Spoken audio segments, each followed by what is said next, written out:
আমরা যদি ফাঁকে ফাঁকে দুই চারটা মাসআলা বলি, এক একটা মাসআলার বিনিময়ে ৬০ বছর নফল নামাজ আর ৬০ বছর নফল রোজার সওয়াব পাবেন।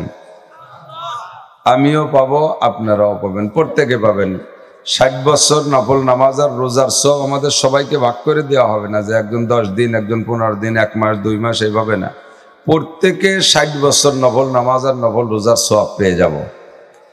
আমলের নিয়তে মহাব্বতের সাথে শুনতে হবে, আমলের নিয়তে। পরে আমল করতে যদি নাও পারেন, নফসের ধোকায় শয়তানের প্রেমে পড়ে, সেটা ভিন্ন কথা। তবে বয়ান যখন শুনবো তখন পাক্কা আজম, একেবারে মজবুত ফিকির খেয়াল থাকবে যে আমি আজকে যা শুনবো এর মধ্যে যে কথাগুলো আমার করণীয়, অর্জনীয়, সেগুলো অর্জন করব, সেগুলো আমি করব, আমলে পরিণত করব। যেগুলো বর্জনীয়, ছেড়ে দেওয়ার মতো, সেগুলো আমার জিন্দেগি থেকে ছেড়ে দেব। এরকম নিয়ত করে বসে যাবেন ইনশাআল্লাহ। তো এই নিয়তে আপনি যে মাসালাগুলো শুনবেন, শিখবেন আমলের নিয়তে, পরবর্তীতে আমল করতে যদি নাও পারেন, তবু আজকে শিখার বিনিময়ে এই পরিমাণ মোটা নেকি পেয়ে যাবেন। আর আমল করলে লাভ কি? যে মাসালাটা যেমন, সে মাসালার আমলের প্রতিদানও এরকম। তো ৩ নম্বর হলো সুন্নাত, যেগুলো আমাদের অর্জনীয়, করণীয় মাসআলা। তার ভিতরে ১ নম্বরে ফরজ। একটু মস্ক করি, ১ নম্বরে ফরজ। ১ নম্বরে ফরজ কার হুকুম? কার হুকুম? আল্লাহর হুকুম। ২ নম্বরে ওয়াজিব, এটাও আল্লাহর হুকুম, সেকেন্ড। ৩ নম্বরে সুন্নাত, হুকুম আল্লাহর, প্র্যাকটিস নবী পাক সাল্লাল্লাহু আলাইহি সাল্লামের। নবী পাক সাল্লাল্লাহু আলাইহি সাল্লাম প্র্যাকটিক্যালি আমাদেরকে দেখাই দিয়েছেন, করার জন্য এভাবে সিস্টেম বলে দিয়েছেন। এটার নাম হলো সুন্নাত। একটু খেয়াল করতে হবে। আমাদের দেশের মানুষের স্বভাব আলহামদুলিল্লাহ অনেক উন্নত। বয়ানের ভিতরে যখন থেকে সুর শুরু হবে সেই সময়তে ওয়াজ, এর আগেরটুকু ওয়াজ না। এই ভালো স্বভাব পাল্টাতে হবে। সবার সুর থাকে না, সুর আলা তো ২-৪ জন। আজকে এখানে যে কয়জন পাইছি তার ভিতরে আব্দুর রব ফরিদির কিছুটা সুর আছে, আর আমি, মাকসুদ সাহেব, আমরা তো এভাবে ক্লাসের মতো কাটা কাটা কথা বলি। এতে যদি তৃপ্তি না হয় তাহলে আর বসে থেকে লাভ নাই। আর শুরু থেকে শেষ পর্যন্ত এভাবেই চলবে, কাজেই শুনতে হবে লক্ষ্য করিয়া। তো বলছি অর্জনীয়, করণীয়, আমলীয় যে বিষয়গুলো, তার ভিতরে নাম্বার 1 ফরজ। ১ নম্বরে ফরজ। হুকুম কার? আল্লাহ পাকের হুকুম।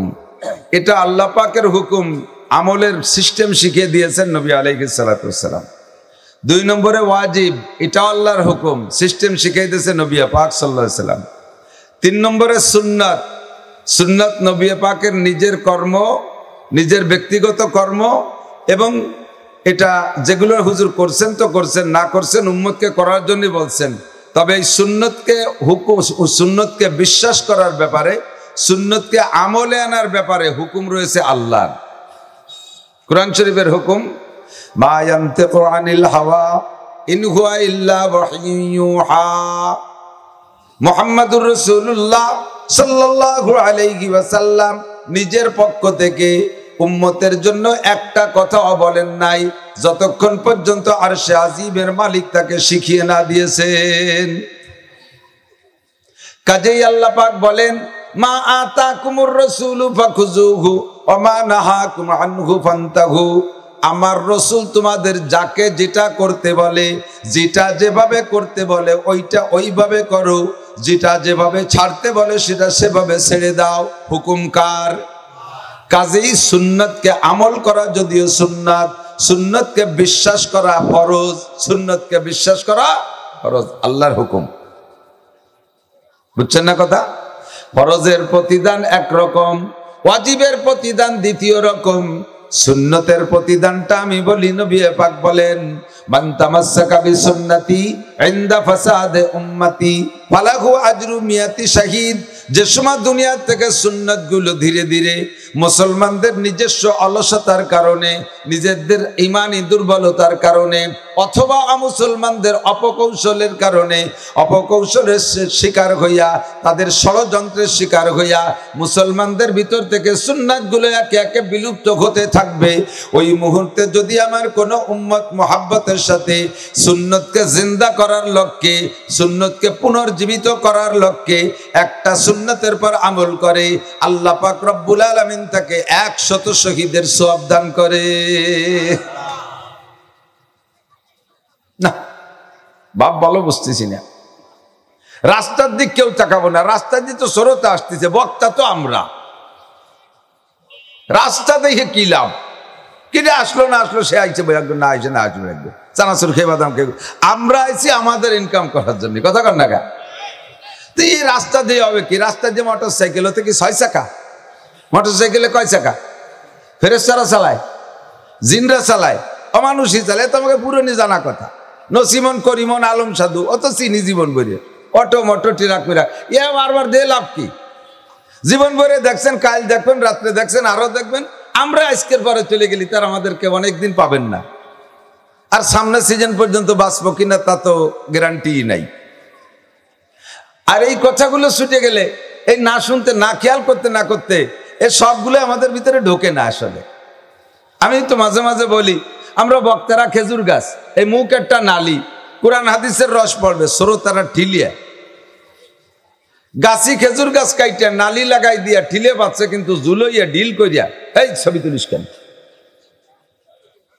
পুরো অত্যাচার না, এই তোর কাছে আনাই বাদাম কাটি যা। তো খেজুর গাছ গাছি কাটে চলে যায়, নালি লাগাই দেয়, দারুণ টপকাচ্ছে, ফুটাচ্ছে, রস খুব পড়তেছে, কিন্তু ঠিলেটা পাইতে দিয়ে গেছে জুলইয়া ডিল করে বেখিয়ালে। তো লুজ করে যদি ঠিলা বাতে বাতাসে দুলকায়, কাকশালিকে ঠেলা ধাক্কা দেয়, রস কি ভিতরে বেশি যায়? পড়ছে সারা রাত, গাছ ভিজে গেছে, নিচে ভিজে গেছে, সকালবেলা গাছি যে মনে করছে জম্মের পড়া পড়ছে, ঠিলে বইরে উতলই পড়ছে, উঠে যে দেয় যে তলিতে 2-3 ফুট পড়ছিল, তা ঠিলেই শুষে খাই ফেলাইতেছে, আর সারা গা ভিজে গেছে। দোষ গাছের না, গাছে তো রস যথেষ্ট দিয়েছে, দোষ উনার নিজের, কারণ ঠিলেটা ডিল করে পাচ্ছে।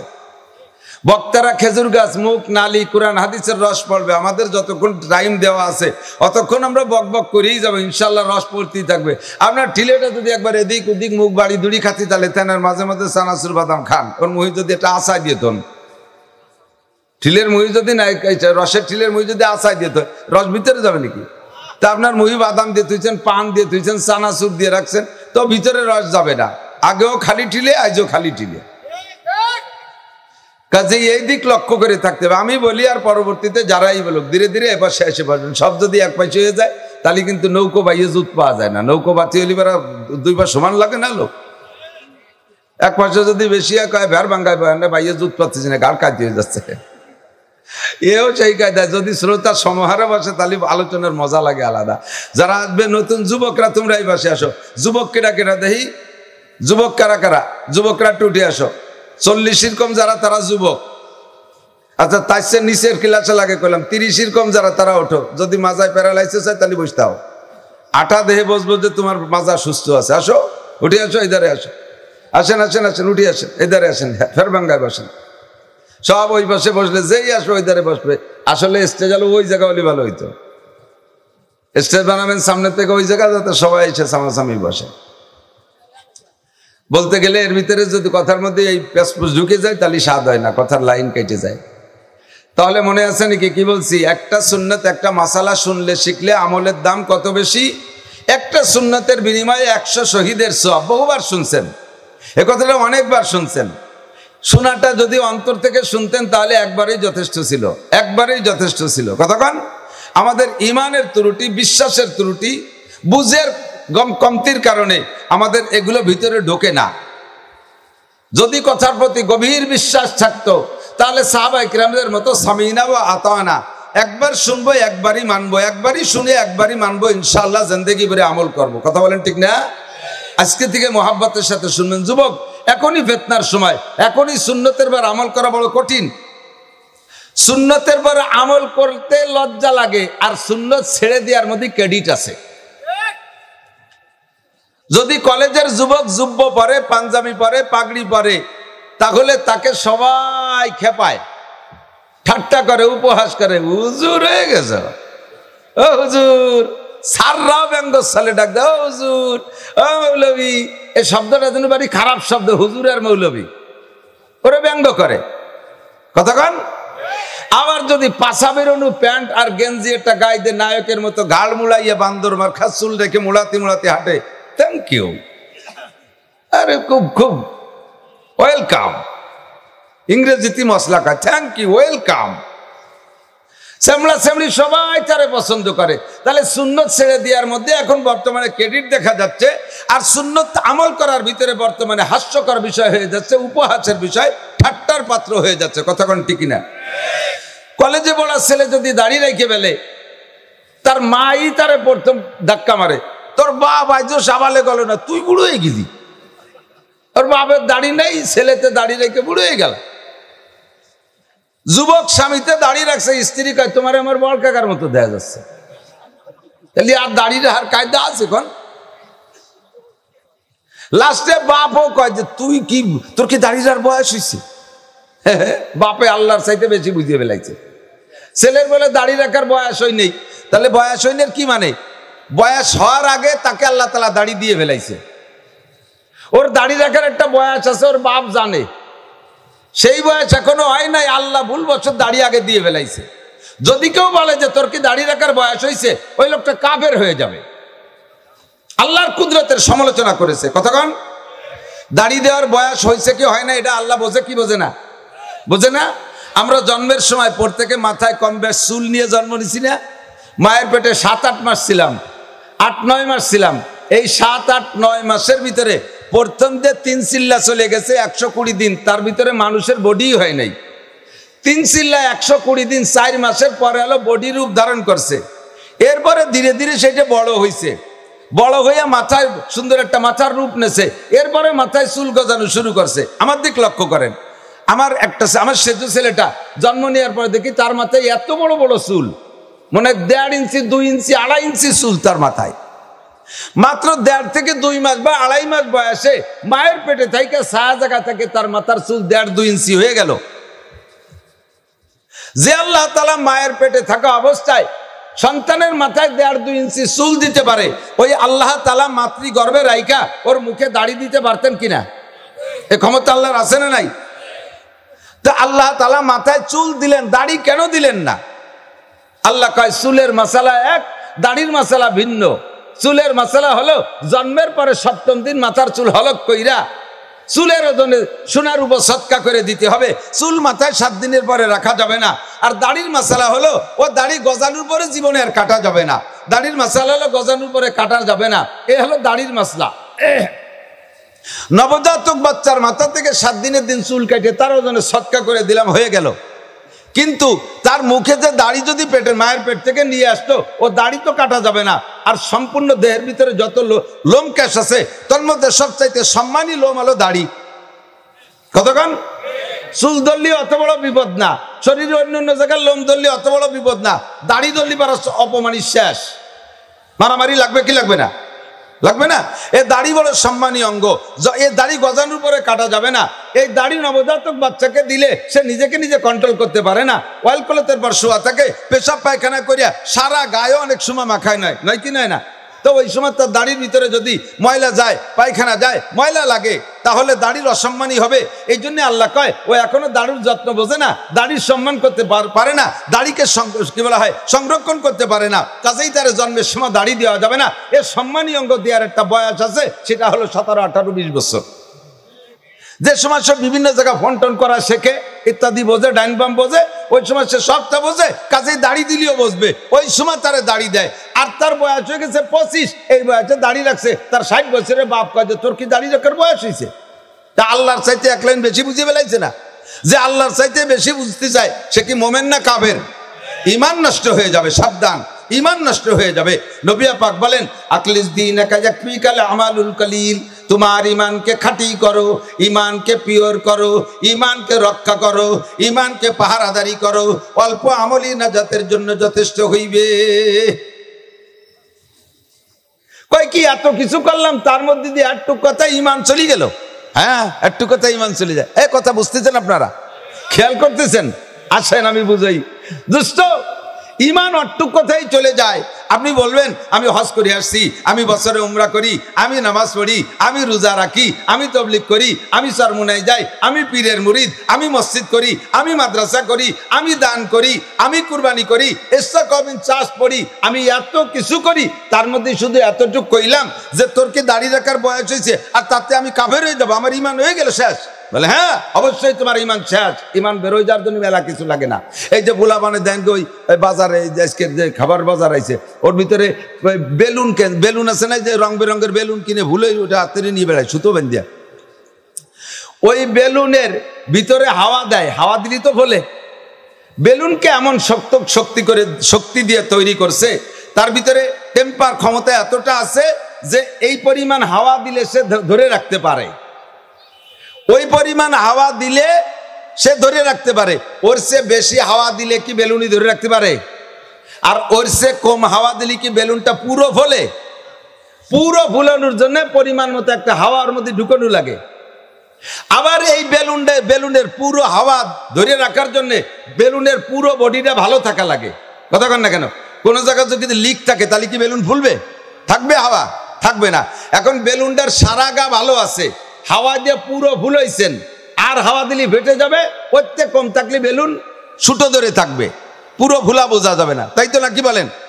এখন বোঝেন, এই বেলুনের ভিতরে পুরো হাওয়া ধরে রাখার জন্য বেলুনের পুরো বডি ভালো থাকা দরকার কিনা? খেয়াল করে নাই? বেলুনের পুরো বডি ভালো থাকতে হবে না?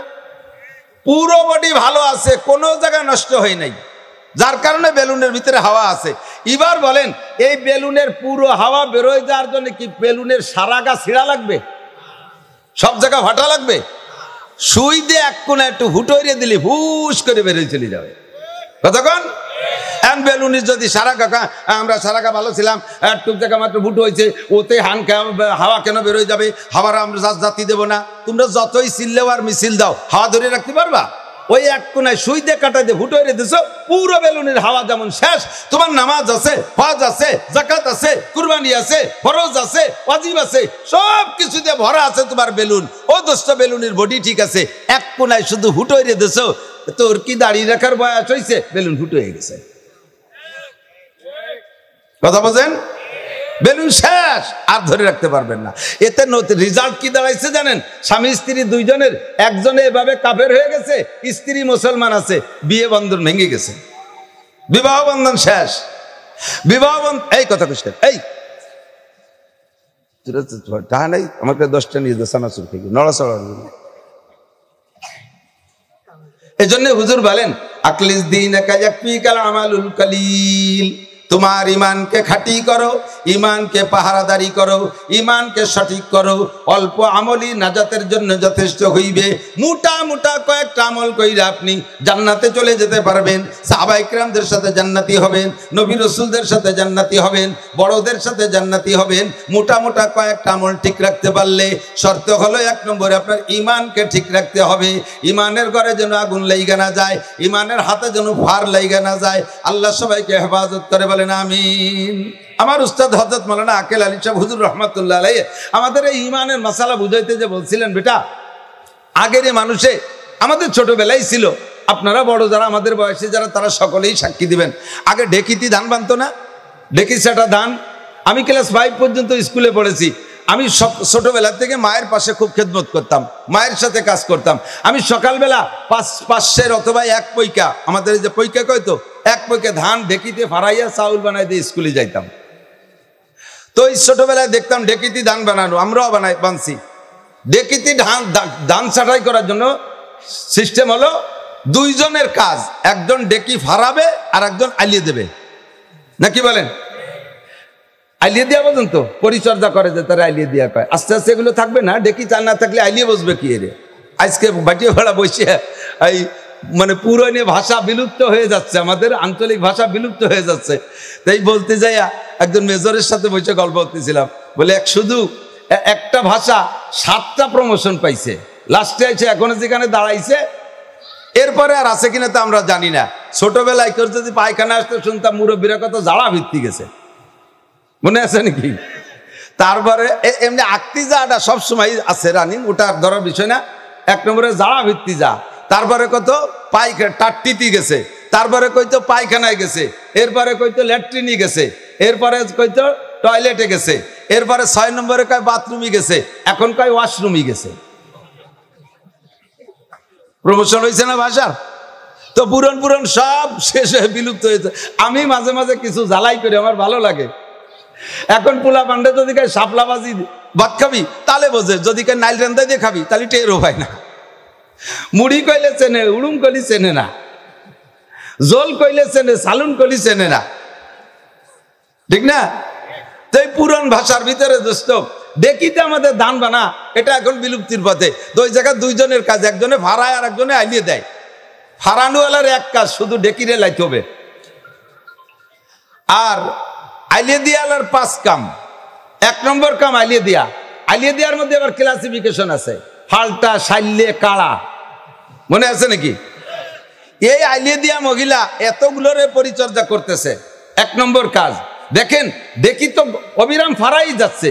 ওই মহিলার হাত কোন জায়গা, ফারান্ডুয়ালারও দেখার সময় নাই, সে একের পর এক ফারাই যাচ্ছে। দেখির মুনাই যখন উপরে চলে যায়, নোটের ভিতরে হাত ঢুকে দিয়ে তলে তো উপর করে ফেলে, আবার মুনাই পড়ার আগে হাত উঠে ফেলে, ফার লাগে না, খুব অ্যাক্টিভ, দারুণ সতর্ক। 1 নম্বর কাজ। 2 নম্বর, ওই মহিলা আইলিয়ে দেওয়ার মধ্যে এতটা করার ভিতর দিয়া একটা মাইয়ে দুধ খায়, তারও বগলের নিচে মাথা ঢুকাই দিয়ে দুধ খাওয়াচ্ছে। 3 নম্বর কাজ, উঠানে চারটে ধান নাড়ছে, হাঁসে খাইয়ে যায় নাকি, বাঁশের কুঞ্চির কুটাই দেবার সে হাঁস খেদায়। 3 নম্বর কাজ। 4 নম্বর কাজ, বেড়া ক্ষেত্রে কয়জন আইছে তাকে সাথে আবার ওই দরবার করতেছে। 5 নম্বর কাজ, ওনার আবার একটু উক্কা খাওয়ার স্বভাব, তা আবার একটু ফাঁকে ফাঁকে চুমুক দিচ্ছে। এই 5 কাম, তবলিগির 5 কাম। উনি এই 5 কাম অবিরাম চালায় যাচ্ছে, জীবন ভরে চলতেছে, কোনো সমস্যা নাই, এবং চলতেও থাকবে হাত্তাল মউত। কতদিন চলবে? যতদিন হাতে ফার না লাগে, যতদিন হাতে ফার না লাগে। উক্কায় সুকটান দিতে যে যদি নোটের তে হাত উঠতি মনে না থাকে, তাহলে হাতে ফার লাগবে, আর হাতে যদি ফার লেগে যায় বাকি 4-5 কাম সব শেষ, সব কাম শেষ। আলি দেওয়া হবে না, উক্কা খাওয়া হবে না, বেরাকের গল্প শেষ, হাঁস তাড়ানো শেষ, মেয়েরে দুধ খাওয়ানো শেষ, সব শেষ যদি হাতে ফার লেগে যায়। আল্লাহ নবীও সে কথা বলেন, আকলিস দীনাকা ইয়াকফিকাল আমালুল কালিল, তোমার ইমানকে খাঁটি করো, ইমানকে পাহারাদারি করো, ইমানের হাতে যেন ফার না লাগে। আমলিক করে চলবে, বিএনপি করে চলবে, জামাত করে চলবে, জাতীয় পার্টি করে চলবে, ক্ষেত খামার করে চলবে, ব্যবসা বাণিজ্য করে চলবে। জেনারেল পড়ো দোষ নাই, ডাক্তার ইঞ্জিনিয়ার হওয়া দোষ নাই, বিচারপতি হওয়া দোষ নাই, ডিসিএসপি হওয়া দোষ নাই, ওসিটিও হওয়া দোষ নাই, তুমি যা খুশি তাই করো। শর্ত হলো ইমানের হাতে যেন ফার না লাগে। ইমানের হাতে ফার লাগলে তোমার তবলিগও কাজে লাগবে না, তোমার মাদ্রাসাও কাজে লাগবে না, তোমার মসজিদও কাজে লাগবে না, তোমার হজ উমরা কিচ্ছু কাজে লাগবে না, তোমার একেবারে শেষ, সবকিছু শেষ। কথা ঠিক কিনা? কথা বুঝছেন তো? ইমানকে ঠিক রাখতে হবে। আমি যা বলি না বলি, আমার কোনো কথার জন্য ইমান নষ্ট হওয়া কথা না বের হয়, এই জন্য জবানকে হেফাজত করবেন। শেখ সাদি রহমতুল্লাহ আলাইহি বলেন, কামাল সাকুন তুখদরা বাগুপ্তারে না কিসমাকুন, মানুষের যোগ্যতা ফুটে ওঠে কথায়। কোন মানুষটা কত বড় এটা প্রমাণ করে কিসে? তার কথায়। আমি মাওলানা নাসির, আমার মতো হাজারো নাসির আমার গোপালগঞ্জে আছে, সব নাসিরের সবাই চেনে না। আমার চাইতে স্বাস্থ্য ভালো, চেহারা ভালো, বডি ভালো, গাল বড়, মুখ বড়, হাত মোটা, সব কিছু ঠিক আছে, তাদের কয়জনে চেনে? তারা এইভাবে একটু কইতে পারে না। আল্লাহ তাআলা আমার একটু জবান দিয়েছে, এই জবানের বদৌলতে সারা বাংলাদেশের কাছে পরিচিতি পেয়েছি। এই জন্য বলে কামাল আস্তেদার নফসে ইনসা সাকুন, মানুষের যোগ্যতা ফুটে তোলে কথায়। তু খোদরা বাগুপ্তারে না কিসমাকুন, তুমি তোমাকে তোমার কথা দিয়ে তোমাকে তুমি ধ্বংস করে দিও না। যেই কথায় তোমার আকাশে উঠে হইতে পারে, ওই জবানের আরেকটা কথায় তোমাকে 7 তবক জমিনের নিচে ডাবাই দিতে পারে, ঠিক না? আমার আপনার নামটা লেখাইছি জান্নাতের খাতায়, কোন সুবহানাল্লাহ। কি দিয়ে কোন তো? আমার হাত দিয়ে, বোঝেন নাই? আমার আপনার নাম এখানে যারা আছেন সবার নাম জান্নাতের লিস্টিতে লেখা হয়ে গেছে, কোন সুবহানাল্লাহ। আপনি লিখে থুয়েছেন, আপনার আব্বা লেখছে। এই কাজটা কি দিয়ে করছেন? হাত দিয়ে, পাও দিয়ে, মাথা দিয়ে, পিঠ দিয়ে, পেট দিয়ে, বুক দিয়ে, কিচ্ছু দিয়ে না, আপনার নামটা জান্নাতের খাতায় লেখাইছেন জবান দিয়ে। কি জবানের কি দিয়ে? সবাই পড়েছি লা ইলাহা ইল্লাল্লাহ মুহাম্মাদুর রাসূলুল্লাহ। পড়লেন না? অনেকে চুপ করে থাকলেন, বড় কষ্ট পাইলাম। একবার পড়লে 4000 নেকি। আরে যুবকরা একটু সুবহানাল্লাহ কইতে পারো না?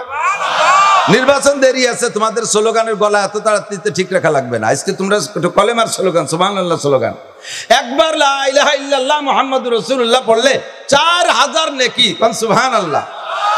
আল্লাহর কসম বাকি না, লেখা হয়েই গেছে।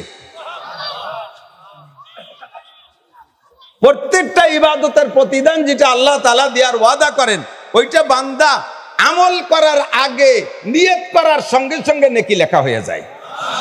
কাজেই আখেরাত বাকি না, আখেরাত নগদ, দুনিয়াই বাকি। ম্যাট্রিক পাস করার সাথে সাথে চাকরি হয়ে যায়, কথা কয় না। আইএ পাস করার সাথে সাথে পরের দিন ডেকে নিয়ে চাকরি দেয়। বিএ পাস করার সাথে সাথে চাকরি পান, এমএ পাস করার পরে চাকরি পান। বহুত এমএ পাস, তাদের ডেট ফেল হয়ে গেছে আর তাদের সার্টিফিকেট ওয়াকেজ হয়ে গেছে, চাকরি হলো না।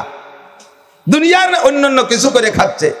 টাকা জমা দেওয়ার সাথে সাথে বিদেশের টিকিট ফ্লাইট পাওয়া যায় না, সব বাকি।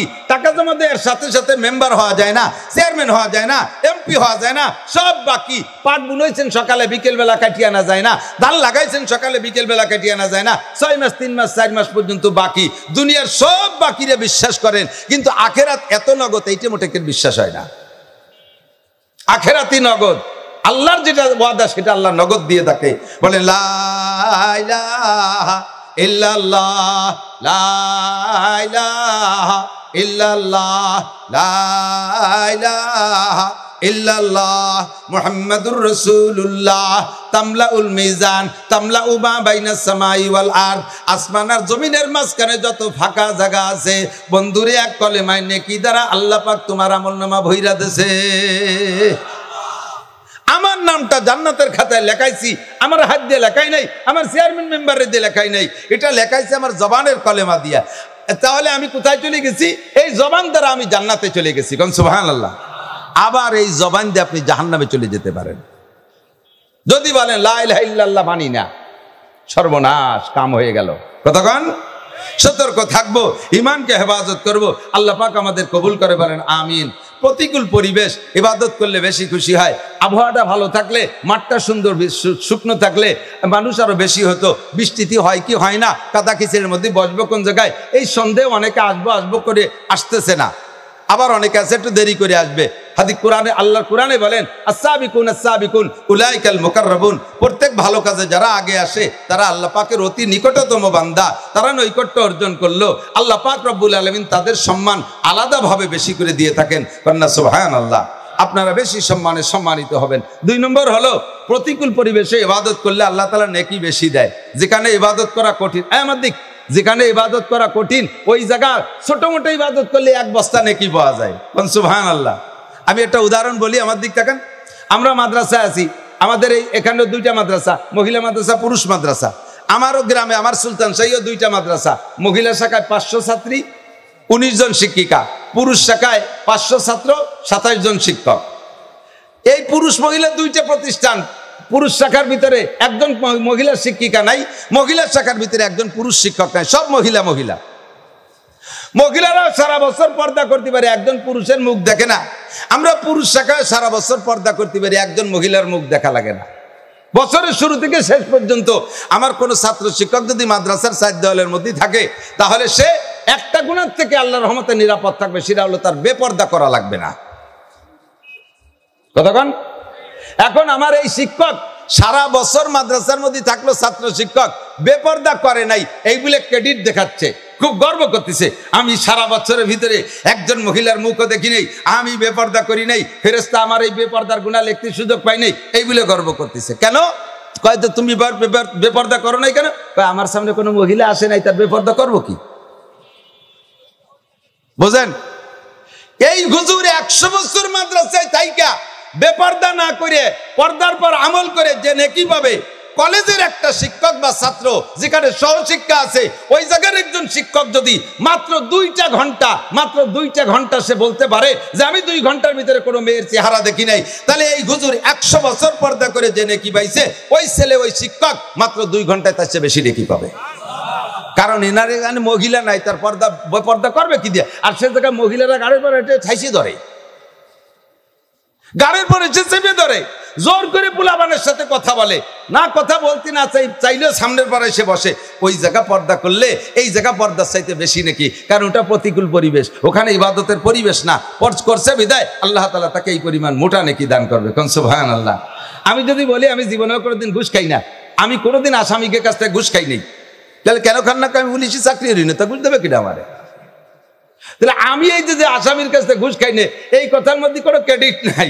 এতে যদি নেকি হয়ে থাকে হলে হতে পারে, কিন্তু আমার চাইতে 1 লক্ষ গুণ নেকি পাবে যদি কোনো পুলিশ এসআই কোনো দারোগা যদি বলে যে আমার জিন্দেগিতে আমি একটা টাকাও ঘুষ খাই নাই, আমার মতো 1 লক্ষ মৌলবীর এই কথার চাইতে তার কথার দাম বেশি, কারণ সে ঘুষের পরিবেশের মধ্যে ঘুষ খাই নাই।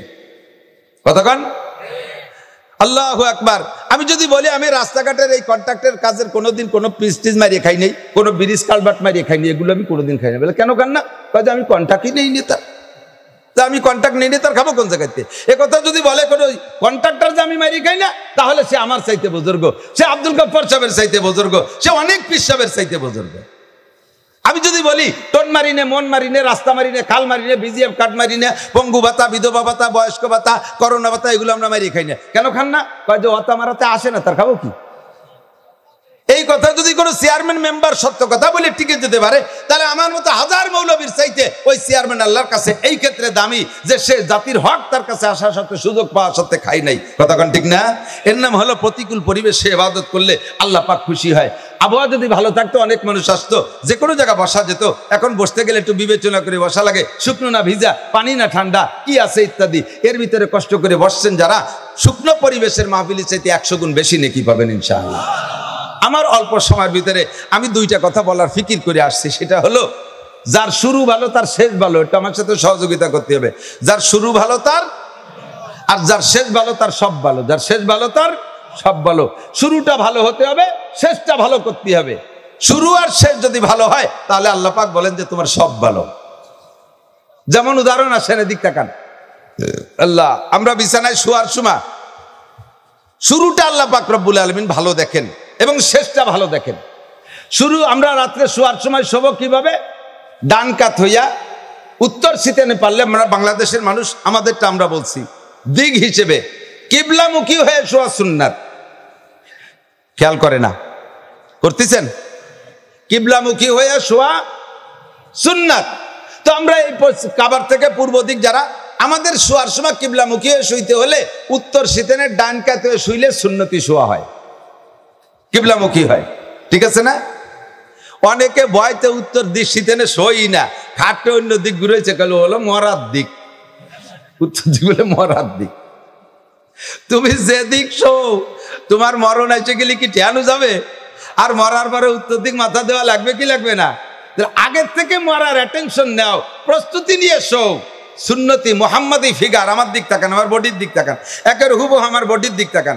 এই যে আমি বডিটা যেভাবে ভাঁজ দিয়েছি না, দেখছেন? এইভাবে ডান কাত হয়ে শুয়ে পড়লে 1 নম্বর সুন্নতি শোয়া। এইভাবে শুইলে আপনার বডির ভিতরে মোহাম্মদ শব্দ লেখা হয়ে গেছে। কি শব্দ? আরবিতে ডান দিক দিয়ে লেখে না? আর আমরা পশ্চিম দিক ফিরলে ডান দিক উত্তর দিক না? তাহলে আমি উত্তর দিক মাথা দিয়ে যদি ডান কাতে শুই, দেখেন আমার বডির মধ্যে মোহাম্মদ আছে। মিম, মাথায় মিম, হাতের এই কেনুর এই ভাঁজটা হা, পাশার এই মোড়টা মিম, হাঁটুর নিচে দাল, মিম হা মিম দাল। এই মোহাম্মদী ফিগার বানায় আপনি শোন। ভাই এত এভাবে তো শুয়ে থাকতে পারো না বেশিক্ষণ, আল্লাহকে শুরু কর। এরপরে ঘুমোয় যাওয়ার পরে তোর লুঙ্গি খুলে নিচে গলায় পেঁচাই গেছে, প্যান্ট খুলে ঘাটের তলে চলে গেছে, ও আমি দেখবো না। ঘুমের থেকে উঠার সময় আবার দেখবো যে তুমি কিভাবে উঠলে। ঘুমের থেকে উঠা শোয়ার সময় এইভাবে ফিগার নিয়ে শুয়ে তুমি পড়বা আল্লাহুম্মা বিসমিকা আমুতু ওয়া আহইয়া। আল্লাহ, তোমার নামে মরিতেছি, তোমার নামে জিন্দা হব, তোমার নামে মরিতেছি, তোমার নামে জিন্দা হব। ঘুমটা মরণের সদৃশ্য। প্রত্যেক দিন প্রত্যেকটা মানুষ কমবে 2, 4, 6 ঘন্টা মরিয়ে থাকে, মৃত্যুবরণ করে সবাই। কথা বলেন? ঘুমের সময় আমরা দোয়া পড়ি আমুতু, তোমার নামে মরিতেছি, ওয়া আহইয়া, তোমার নামে উঠবো। আবার ঘুমের থেকে উঠা দোয়া পড়ি আলহামদুলিল্লাহিল্লাযী আহইয়ানা বাদামা আমাতানা ওয়া ইলাইহিন নুশুর। সমস্ত প্রশংসা ওই আল্লাহর, যে আল্লাহ আমারে 6 ঘন্টা মেরে রেখে আবার জিন্দা করে দিয়েছে, যে আল্লাহ 6 ঘন্টা মেরে রেখার পরে জিন্দা করতে পারছে। ওয়া ইলাইহিন নুশুর, ওই আল্লাহ পাকের সামনে আবার উঠতে হবে কি হবে না? যে আল্লাহ মরার পরে বাঁচাইছে, ওই আল্লাহ স্থায়ী মরণ দেওয়ার পরে আবার কিয়ামতে উঠাইতে পারবে।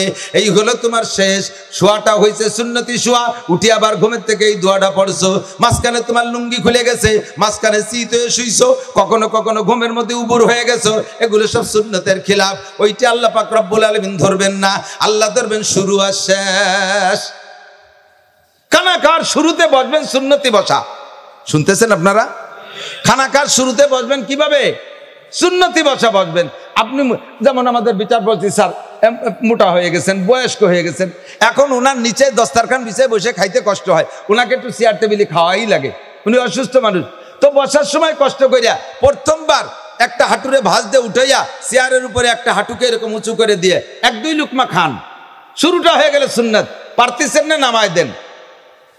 মাঝখানে যেভাবে পারেন বসেন, খান, ঘুরে ফিরে বসেন, হাঁটেন আর খান, দাঁড়ায় খান, শুয়ে খান, বসে খান। আবার শেষ করার সময় আপনি সুন্নতি তরিকায় শেষ করেন, আঙ্গুলগুলো সুন্দর করে চাইটে খান, প্লেটটারে পরিষ্কার করে খান, প্লেটের কোনো জায়গায় 1 জাররা পরিমাণ খাদ্য রেখে দিয়েন না, পুরো চাইটে পরিষ্কার করে খান। কেন? লাভ কি? নবী পাক বলেন ফাইন্নাকা লা তাদরি ফি আই লুকমাতিন বারাকা, তুমি জানো না খাদ্যের প্লেটের এই কোনায় যে ছোট্ট একটা খুদির ভাত রয়েছে, চাউলের ভাত সব খাই বেলায় দিচ্ছ, কোনায় একটা খুদির ভাত রয়েছে, ওতে কি হবে, ও দুইয়ে বেলায় দিই। এই তো আমরা কই ভাই যে ওইটার মধ্যে বরকত, 1.5 চালির ভাত খেলাম তাতে পেট ভরলো না, আর খুদির ভাতের মধ্যে বরকত। আরে বরকত মানেই পেট ভরে না, বরকতের অনেক তর্জমা আছে। বরকতের মানে হলো তুমি যে 1.5 কেজি চাউলের ভাত খাইছো, ওর ভিতরে তুমি জীবাণু খেয়ে ফেলাইছো, একটু পরে তোমার পেটের মধ্যে মেঘের মতো একটা ডাক দিয়ে নিচে দিয়ে চালু হয়ে যাবে ইনশাআল্লাহ। কিন্তু আল্লাহ তাআলা লাস্টে ওই খুদির ভাতের মধ্যে ঔষধ রেখে দিয়েছে, ওইটা যদি সুন্দর করে আঙ্গুল দিয়ে চাইটে মুখে দিয়ে খেয়ে ফেলো, ওই ঔষধে তোমার 1.5 কেজি ভাতটা হজম করে দেবে। কন্যা সুবহানাল্লাহ। ফাইন্নাকা লা তাদরি ফি আই লুকমাতিন বারাকা, তুমি জানো না কোন লুকমার ভিতরে, কোন টুকরার ভিতরে বরকত রয়েছে। দোস্ত, শুরু করবেন সুন্নতি ভাবে, শেষ করবেন সুন্নতি ভাবে, মাঝখানে যেভাবেই হোক আল্লাহ পাক এই ভুল চুক মাফ করে দেবে। একটা পরিবহন ভাটিয়াপাড়া থেকে রওনা দেওয়ার সময় ওই বাঙ্গাড়ি বুঙ্গড়ি হালাতে রওনা দেয় না, ইঞ্জিন ডিস্টার্ব করতেছে এই অবস্থায় যাত্রী ভরে রওনা দেয় না, গাড়িটার গায়ে ময়লা থাকলে রওনা দেয় না, গাড়ির ভিতরে সিটের ভিতরে কেউ বমি করে দিয়ে গেছে ওই অবস্থায় যাত্রী উঠোয় না, উঠানোর সময় গাড়িটারে শ্যাম্পু সাবান দিয়ে ধোয়, বডি বাইরে ভিতরে সুন্দর করে ধোয়, ময়লা থাকলে সাফ করে ফেলায় দেয়, সিটগুলোরে আবার স্প্রে করে গ্রান বানায় দেয়, এরপরে যাত্রীকে যত্ন সহকারে উঠায়, প্রত্যেকের টিকিট দিয়ে চেক করে সঠিক না বেঠিক, কোনো প্রকারের দূষিত কিছু আছে নাকি, এগুলো মেশিন দিয়ে ট্রাই করে। কথা বলেন ঠিক কিনা? সব কমপ্লিট কইরা ইঞ্জিনটারে ট্রাই করে, তেল মোবিল ট্রাই করে, সব টেস্ট করে সুন্দর করে ওকে কইরা বিসমিল্লাহ কয়ে ভালো একজন ড্রাইভারের হাতে দিয়ে রওনা করায় দেয়। এভাবে শুরুটা হয়ে গেল সুন্দর ঢাকা রওনার জন্য। এবার ঢাকায় যাইয়া পোস্তগোলা ব্রিজ পার হইয়া যত্ন সহকারে সুন্দরভাবে টার্মিনালে পৌঁছাইয়া যাত্রীদেরকে সালাম কালাম দিয়ে নামাই দিল। শুরুও ভালো, শেষও ভালো, মাঝে খারাপ কিছু থাকে কি না? ভিট আছে না, স্পিরিট ব্রেকার, ও জায়গা ধাক্কা লাগে, মাঝে মাঝে ভাঙ্গা রাস্তা আছে, জাকি লাগে, কোনো সময় 2 গাড়িতে চাপ দেয়, আড়িও বাড়ি খায়, মেলা কিছু মাঝে হয়ে যায়। সব কিছুর পরে লাস্টে সুন্দরভাবে নামতে পারলো কিনা, সুন্দরভাবে নামাই দিলে বাস পরিবহনের প্রশংসা আসে। সেম কোয়ালিটি আমার আপনার জিন্দেগির একটা গাড়ি শুরু হয়েছে এক সময়, শেষ হবে এক সময়, মাঝে আমার অনেক ভিট আছে, স্পিড ব্রেকার আছে, ভাঙ্গা রাস্তা আছে, কাদা কিচের আছে, বালুতে ডেবে যেতে পারে, আমার পিছনে অনেক রিপু লেগে আছে, সব কিছুকে উপেক্ষা কইরা অতিক্রম করে অবশেষে যদি আমি সুন্নতি তরিকায় আখিরাতের স্টেশনে পৌঁছাইতে পারি, তাহলে আমার এই রওনাটা সফল হয়ে গেল। কথা বলুন ঠিক ঠিক না? ও দোস্ত, এই জন্য আল্লাহ পাক কোরআন শরীফের ভিতরে আয়াত সেভাবে রাখছে। আমি তাই দাবি করছি, যার শুরু ভালো তার শেষ ভালো, যার শেষ ভালো তার সব ভালো, ঠিক না? এখন আমার শুরুটা কেমন হয়েছে, যারা বড় হয়ে গেছি আমার তো জানা ছিল না, আমার আব্বা মা মূর্খ অশিক্ষিত, উনরা আমার শুরুটা ভালো করতে পারে নাই। সে সময় এত বয়ান বক্তৃতাও ছিল না, এত উলামায়ে কিরামও ছিল না, এত মাদ্রাসাও ছিল না, ধর্মীয় শিক্ষা এত ছিল না। গ্রাম গায়ে মহিলারা চুলোর পিঠি বইছে, সকালবেলা রসের জাউ রানতো, রুটি বানাতো, ওর পাশে যাইয়া পাড়ার মেয়েরা ছেলেরা একটু বসতো, আর চাচি যান এত বড় একখান সিপারা, নৌকরাতের দেড়াত লাল সিপারা আম পারা না কি যেন সিপারা, এই সিপারা ধরে আনাকুম হুনকুম ইনাকুম এই দিয়ে একটু কোরআন শরীফ পড়াতো, মনে আছে নাকি? ঠিক না? কোরআন শরীফের লেখাপড়া, ধর্মীয় লেখাপড়া ওই পর্যন্ত শেষ। তবলিগও ছিল না, ফাজাইলে আমাল, তবলিগি নিসাব, ফাজাইলে সাদাকাতের কিচ্ছু ছিল না।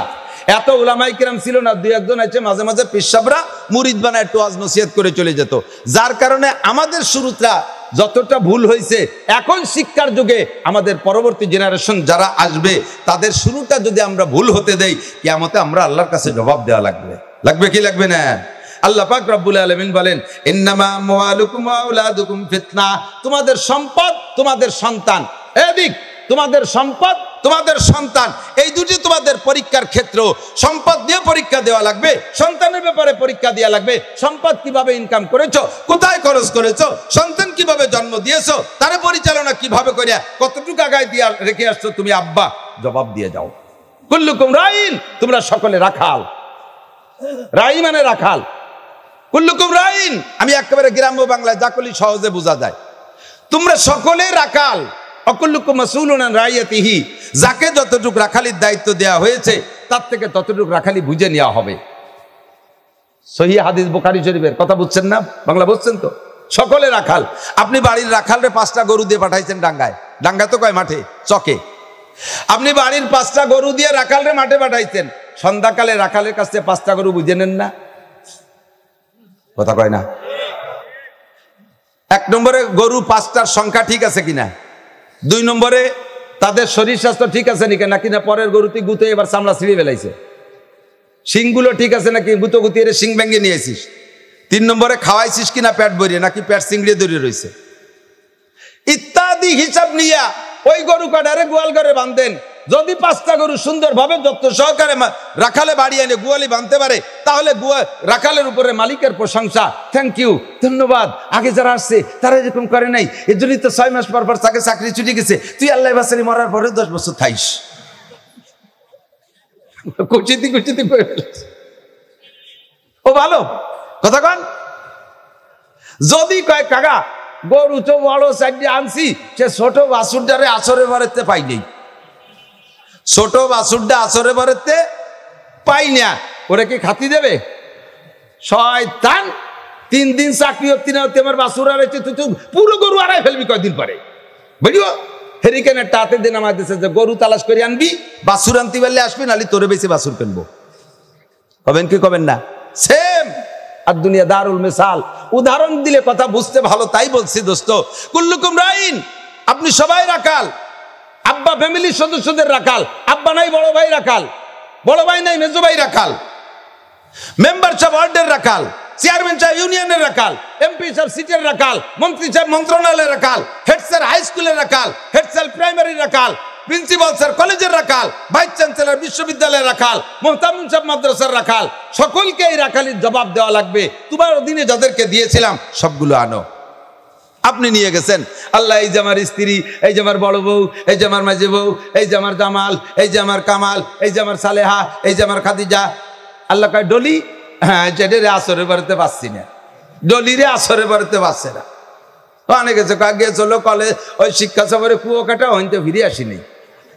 আল্লাহ কয় হেরিকে না তেরে বাইরিও, তাড়াতাড়ি বাছুর ওইটা তালাশ করে নিয়ে আনতি না পারলে আসবি না। কতক্ষণ সবাইকে জবাব দেওয়া লাগবে। ফিতনা, কাজেই যুবক হেসে উড়োই দিও না। আমার বাচন ভঙ্গি এরকম। বাকি মনে রাখো, আমার আপনার জিন্দেগির শুরু ভুল হতে পারে। আমাদের মুরব্বীরা যতটা পারছে করছে, আমরা আমার বিশ্বাস যে ভুল করে নাই। এখনের চাইতে মানুষের তোমার শিক্ষা কম থাকলেও যা শুনছে তা মানছে। কতক্ষণ যা শুনছে তা মানছে, বিশ্বাস করতো। কি ভয় ছিল? আমার বুড়ি দাদিকে দেখছি এক বাড়িতে আর এক বাড়ি যাইতে মশারির 4 কোণা 4জন আমার বাচ্চা চাকরিতে ধরাইয়া ওর মাঝখানে বুড়ি চলতেন, 4 কোণা ধরে মশারি ধরে নিয়ে আমার দাদির আর এক বাড়ি পৌঁছে দিছে। যতটুক তারা জানতো ততটুক তারা মানতো। আমার বিশ্বাস আমার আব্বা আমার ডান কানে আজান আর বাম কানে একামত দিছে। আমার বিশ্বাস আমার দাদা জান আমার আব্বার ডান কানে বাম কানে আজান একামত দিছে, নইলে আমার আব্বার আমি দিনদার পাইতাম না। আর আমার ডান কানে বাম কানে আজান একামত না দিলে আজকে আমি এ পর্যন্ত আসতে পারতাম না। আর দিয়েছে ব্যাপারে আমি ওভার শিওর। আমার মা আমাকে কোলে করিয়া রাত্রে সূরা তিন পড়াইতেন। আমার মনে আছে, আমি তো কোনো আরবি হরফ শিখি নাই, আমার মায়ের কাছ থেকে সূরা ফাতিহা থেকে সূরা তিন পর্যন্ত আমি শুদ্ধ করে মুখস্থ করেছি, এবং সেই শুদ্ধতার সাথে আমি এখনো পড়ি আলহামদুলিল্লাহ। আমার মায়ের কাছ থেকে আত্তাহিয়াতু দোয়া, কুনুত দোয়া, মাসুরাত, তাশাহুদ সব আমি শিখে ফেলাইছি। আমার মায়ের কাছ থেকে আয়াতুল কুরসি পড়া শিখছি। আমার মায়ের কাছ থেকে আমি সাত সালাম শিখছি। কাজে আমার বিশ্বাস আমার মা ভুল করে নাই। ও দোস্ত, আমিও যদি সঠিক সিদ্ধান্ত নেই তাহলে আমার সন্তানগুলো ভালো হবে, আমার সন্তান ভালো হবে। কোনো আব্বা কি চান আপনার সন্তানটা গাঁজাখোর হোক? তাহলে কথা কয় না। একজন আব্বা কন যে আমার ছেলে যেন গাঁজায় গোল্ড মেডেলিস্ট হয়, আমার ছেলে যেন এলাকার গাঁজার ডিলার হতে পারে, হুজুর দোয়া করেন, আমি জিলাপি খাওয়াবো ইনশাআল্লাহ। আছেন একটা আব্বা আছেন? কোন আব্বা কি চান যে আপনার ছেলেটা আন্তর্জাতিক খ্যাতি সম্পন্ন চোর হোক, বিশ্ববিখ্যাত ডাকাত হোক, প্রথম কাতারের লুচ্চ হোক? আছেন কেউ চান? যুবকরা কতরা চাইস? তোরা যারা বিয়ে করিস নি তোরা কয় যে হ্যাঁ আমি আব্বা হলি যেন এরম আব্বা হই, আমার ছেলের জন্য বিশ্ববিখ্যাত লুচ্চ হয়, ডেলি যেন জুতোর বাড়ি খায়, সাথে সাথে যেন আমিও দুই চারটে খাই। এ চাই কেউ? সবাই চান আপনার ছেলেটা ভালো হোক। জানতো নাকি বলেন? জানতো?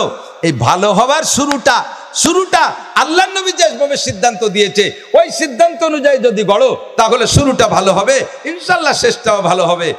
শুরুটাও ভালো হবে, শেষটাও ভালো হবে। এই জন্য হাদিসের ভিতরে অনেক পরামর্শ দিয়েছেন। আল্লাহর নবী বলেন, মা কি বলা হয়, মা উলিদালাহু ওয়ালাদুন ফালিহসিন ইসমা ওয়া আদাবা। এরও আগে কিছু কথা, যদিও লজ্জা অনেক কথা বলবো না, আমি বলবো না লজ্জায়। আমার চাইতে লক্ষ কোটি গুণ লজ্জাওয়ালা ছিলেন বিশ্বনবী মুহাম্মদুর রাসূলুল্লাহ সাল্লাল্লাহু আলাইহি সাল্লাম। হুজুর উম্মতরে শিখাই দিয়ে গেছে, আমি কেন বলবো না? আর আমি না বলতে লজ্জায় এর চাইতে কত আজে বাজে করিয়ে ফেলাই। অথচ মাসালা বলতে গেলে একটু লজ্জার মাসালা বললে সেই সময় নাসির হুজুরের ডাইরেক্ট কয়। তুমি আকাম ডাইরেক্ট করবে আর আমি মশালা ইনডাইরেক্ট করবো, তা তো পারবো না। আকাম ডাইরেক্ট করো না, আমি মশালাও ডাইরেক্ট বলবো না। সর্বপ্রথম স্বামী স্ত্রী মিলনের ব্যাপারে সতর্ক থাকবা। বিছানায় যাওয়ার আগে ওযু বানায় যাবা, তারপরে ওযু তো ছুটবেই। না পারলে কমপক্ষে তায়াম্মুম, না পারলে কমপক্ষে বড় ধরনের কোনো নাপাক শরীরের সাথে না থাকুক। আগান বাগান দিয়ে আইন দিয়ে ওয়াইন দিয়ে দুনিয়া জায়গায় দিয়ে টোটো শিয়ালের মতো দৌড়ে আইছেই ঘরে ঢুয়ে গেছো, গায়ে শিয়ালের মুত, কুত্তর মুত ইত্যাদি মাহারেছে, সেই অবস্থায় তুমি শুয়ে গেছো। ভালো হই নেই, শুরুটা ভালো হচ্ছে না। দোয়া কালাম কিচ্ছু জানো না, দোয়ার কোনো আমলই নাই। স্বামী স্ত্রী এক জায়গা হওয়ার আগে একটা দোয়া আছে, এই দোয়াটা শিখে নিও, পড়িয়ে নিবা। এরপরে স্ত্রীকে ভদ্রতার সাথে স্বাভাবিকভাবে সুন্নতি তরিকায় আরো যা আছে উলামায়ে কিরামের কাছ থেকে শুনিয়ে সেভাবে প্রাথমিক আলিঙ্গন, এরপরে স্বামী স্ত্রী মিলনের পরে আবার টাইম মতো গোসল করে দেওয়া। ফরজ গোসলকে ফরজ টাইমে আদায় করো। ফরজ গোসল হয়েছে রাত্রে বেলা 11টা-12টার সময়, সারা দুনিয়ার সব কাম কাজ করিয়া তারপরে গেছো গোসল করতে। যে কাজে হাত দিবা ওই কাজে বেবরকত। গাড়িতে উঠবা, গাড়ির উপরে গজব। তুমি ব্যবসা বাণিজ্যে হাত দিবা, ওর ভিতরে ধস নামবে। মহিলা মাচায় উঠবে, তার ভিতরে বেবরকত। এখানে আমরা বলি বেবরকত, কিন্তু আগে মুসলমানরা কইতো, কয় যে এই নাপাক অবস্থায় মাচায় উঠলি লক্ষ্মী বেজার হয়। লক্ষ্মী বেজার হয় হোক, আল্লাহ বেজার না হয়। লক্ষ্মী কি আমাকে না হিন্দুকে? আর কথা কয় না। হিন্দুরা লক্ষ্মী পুজো করে না, তা মুসলমানরা লক্ষ্মী পুজো হতো আগে। এটা অরিষ্টের লক্ষ্মী বেজার হয়, ওটা অরিষ্টের লক্ষ্মী বেজার হয়, এটা অরিষ্টের লক্ষ্মী বেজার হয়। লক্ষ্মী বেজার হয় হোক, কিন্তু এ কামে আল্লাহও বেজার হয়। নাপাক শরীর হিন্দুকেই দেখবেন, হিন্দুরাও এই ফরজ গোসল জাস্ট টাইমে আদায় না করে কোনো কাজে হাত দেয় না, ওরা এটা ঠিক রাখে। যদিও তাদের ফরজ গোসল নিয়মতান্ত্রিক হচ্ছে না। আমাদের ফরজ গোসলের টাইম যখন হবে রাতের বেলা হলে ফজরের নামাজের আগে কমপ্লিট করেন, তাহলে যে ওই মিলনে যদি সন্তান আসে, সন্তান ভালো হবে। হোক ডাক্তার, ভালো ডাক্তার হবে। হোক ইঞ্জিনিয়ার, ভালো ইঞ্জিনিয়ার হবে। হোক মাস্টার, ভালো মাস্টার হবে। হোক বিচারপতি, ভালো বিচারপতি হবে। কতক্ষণ? আর যদি আপনি অন্যায় করেন, নাপাক অবস্থায় করেন, যাতে হাত দেবেন তাতে বিবরকত। মহিলা এই নাপাক শরীর নিয়ে একটা দিনও টাইম মতো গোসল করে না, যার কারণে সংসারে ধস নেমে যাচ্ছে। চলে আছে হুজুর কাছে, হুজুর একটা তাবিজ দিন। হুজুর যেন কি হয়েছে, বাড়ি কুলক্ষণ লাগিয়ে এসেছে, কুলক্ষিতি ধরছে, হুজুর তাড়াতাড়ি তাবিজ দেন। আরে তাবিজ না, হুজুর বাইটিয়ে খালিও বাড়ি বরকত আসবে না, কারণ তোর বউ তো নাপাক, তুইও টাইম মতো গোসল করিস না।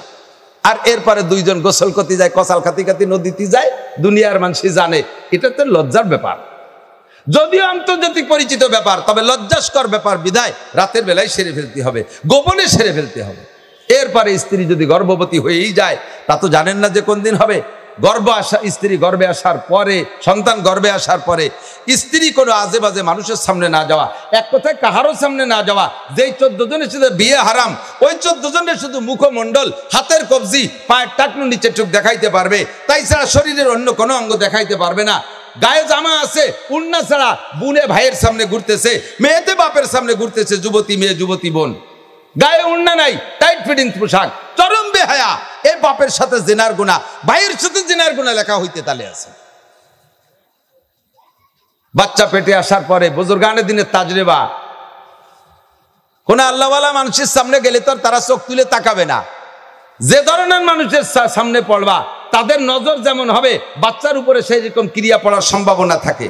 যদি চোরের সামনে যাও, চোরে যদি তোমার স্ত্রী পেটের দিকে নজর করে, তাহলে চোরের ওই কুদৃষ্টির কারণে পেটের বাচ্চার ভিতরে চোরা স্বভাব আসে।